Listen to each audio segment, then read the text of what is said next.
one of the biggest critiques is that Adventist schools treat local schools as independent schools, but we're Hmm. not independent. We don't have the freedom to teach necessarily what we want to teach. You tell us what we're supposed to teach. Right. Um, and I think our schools need more wraparound support. I'm of the opinion, I feel teachers should be paid out of the tithe. Mm. Really? Yes. And the reason I say that is, priests weren't pastors. Priests were kind of like teachers. Hmm. So I'm not saying don't pay pastors tithe, but I'm saying priests played the role of both kind of like pastor, but also kind of educator. Hmm. Um, and so for me, I think that they should be paid out of the tithe, because if they get paid out of the tithe, most of the money that comes into our schools is used to pay our teachers. We have a TBR. So Oakwood, let's say Oakwood Academy. Let's say Oakwood Academy has 10 teachers. Or Oakwood Elementary has 10 teachers. They may have more, they may have less, but let's say they have 10 teachers. Yeah. All those 10 teachers, TBR, that is what the local school sends to the conference to pay the teachers.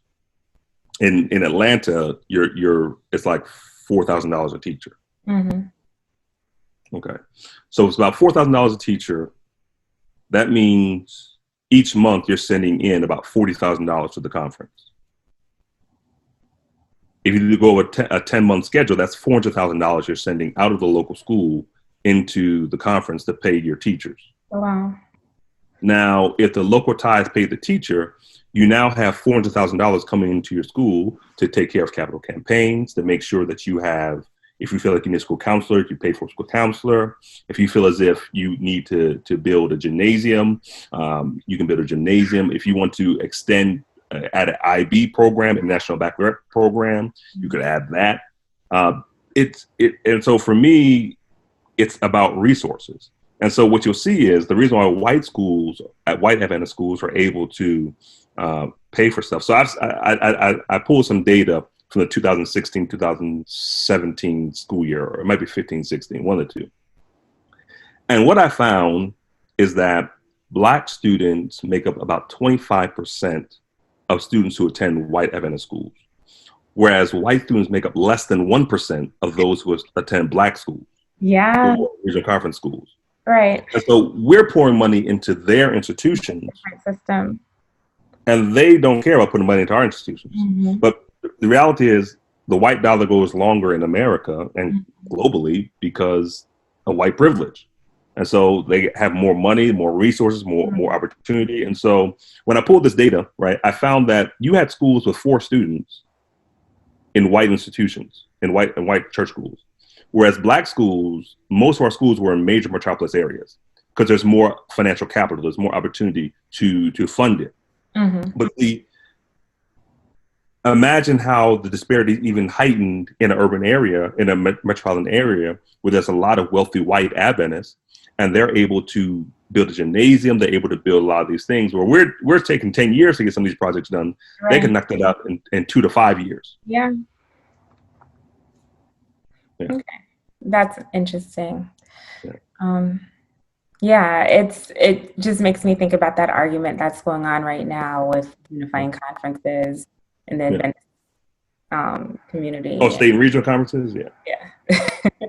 And once again, the reality is, so they show that Dana Edmonds does a great, Elder Edmonds does a great breakdown of how the tithing disparity and offering disparity is between conferences.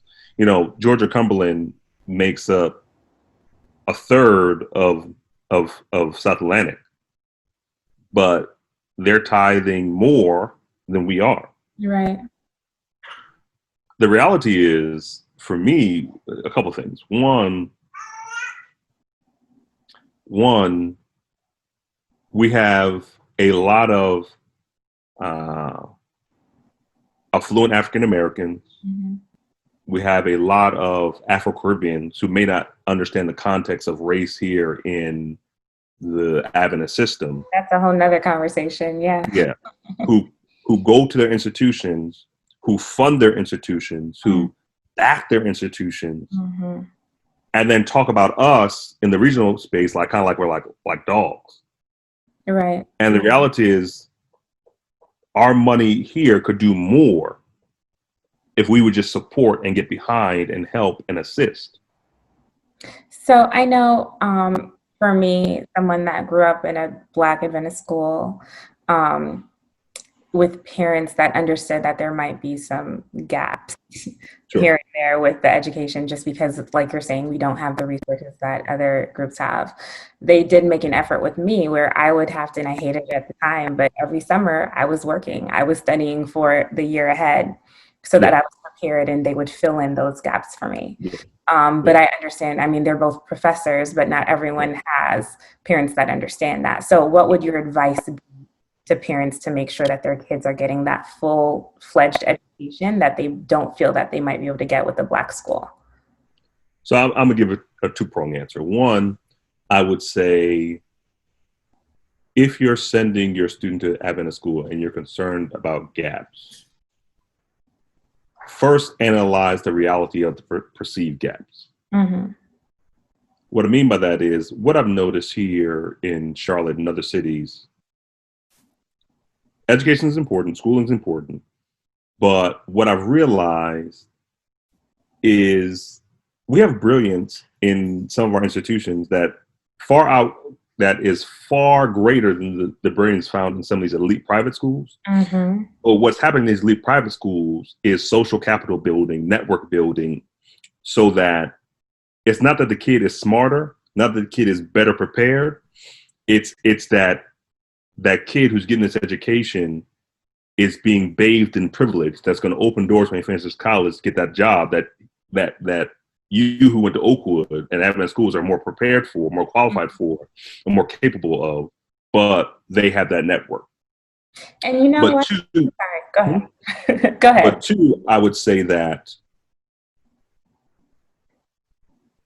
I think your parents did the best thing. But if you don't have that, the reality is, I think the church, I think where there is lack, the local church should step up. And what I mean by that is whether it's running a summer reading program, whether it's making sure kids can go to the library, because all those things are important. Because I was talking to a teacher, one of the teachers at my church school, and she said when she was in on the West Coast, that the Asian American students, their parents would get busloads and take them to the library, take them here, take them there, making sure they got what they needed. And so Ubuntu, African word, which means I am because you are, Mm-hmm. we can't buy into the Western conceptualization of self in which I do well by meritocracy by myself, but we have to bring others along with us, particularly in the church community. For those who don't have, we have to Black do, tax. Yeah. yeah, Yeah. yeah. And I know, and I've had a lot of conversations with my parents about my upbringing and the reasoning behind them sending me to the school that they did. And another thing that I think is a huge advantage with going to one of those smaller schools that's Adventist or Black is being that big fish in the small pond and having those experiences where you're comfortable speaking out in public and you're given the opportunity to be a leader because you're forming those relationships. So I think it's a catch-22. There are arguments for both sides. Yeah. And I know we're almost out of time, but I do want to ask you one more question before we wrap up. And it's really in relating to your kids. Yeah. And you have what, 3 kids? Four boys. 4? Yeah. All boys? All boys. Okay. So you are a Black man in America raising 4 Black sons. Yeah. When do you start to have those conversations with them about what it means to be Black in America, and what does that sound like? So I started too late. Really? I would say I did. I think for me, I've had to reinterpret my experience in 1st through 5th by better understanding what race means. We went to Pine Forge, we did a lot of Black history, but the problem is we looked at Black history through the context of history, not the persistence of racial inequality in America. Okay. So we talked about Brown versus Board of Education, but we aren't talking about the continued effects of a broken educational system in America. And so I look at the stuff historically, not looking on to the future and how it still has issues and merit, and how the legacy still persists. Mm-hmm. And so my awakening moment was Trayvon Martin. Okay. But even not even that, I was like, well, okay. I think my awakening moment was Eric Garner. When I was like, okay, not 2 times. Yeah, I can understand 1 time, but 2 times? Yeah. Yeah. That's when we started seeing it in the media more. Yes. So with that awareness, there was still this belief that it's too soon, it's too early. Mm-hmm. But one of my professors here at the University of North Carolina at Charlotte wrote a piece about the importance of discussing race even in preschool. Mm-hmm. Because just like we always say in our churches, if you're not talking to your kid about sex, someone is. Mm-hmm. Racial messages are ingrained in the very fabric of our society. And whether it's being taught implicitly or explicitly, whether the GC videos they make us show at our churches have demonstrate, I've seen they have no black people, that's a message. Yeah. Yeah. And so you have to work hard on educating them about themselves long before the biased messages that are ingrained into the structures of America and then the structures of even our own churches are permeating their minds and giving them a deficit mindset about themselves. Mm-hmm. And so I think it starts, early. You talk to them, you explain to them, you break it down for them. And then there's these conversations where it's more so you realize, he doesn't realize. Like, so, I got to tell my son in the classroom, when someone's talking to you, look at them. My son has a tendency where he's like looking off. Mm-hmm. And I'm saying, you don't have the what's what I'm looking for? The latitude. You don't have the space to be perceived as stupid. Yeah. Because that could, if I didn't say into church school, that could put you in special ed. That can put you in various programs where they think there's something wrong with you. Mm-hmm.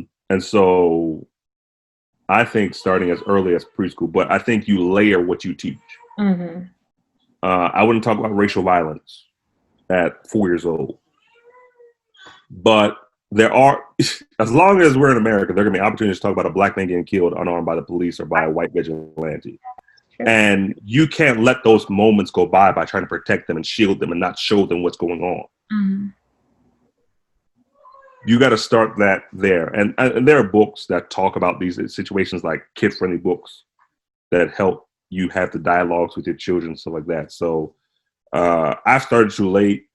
I would say start at 4, just talking to them about various elements of who they are, making sure that there's good representation of them in your literature, in your home, making sure that you're not allowing problematic narratives to be told about them. And I'd say this: make sure you're not sending your kid to a racist institution, even if it's Adventist. Yeah. If you know they're going to, if you know that kids are going to say things to you to your kid, or you perceive that, the Adventist church to me is sometimes trying to make us choose being Adventist over being black. Mm-hmm. And what I mean by that is, yes, I believe that we're new creatures in Christ, but there's a legacy and a history that you have to understand what it means to be black. Mm-hmm. And they want us all to come together. They want us all to see ourselves as Adventists.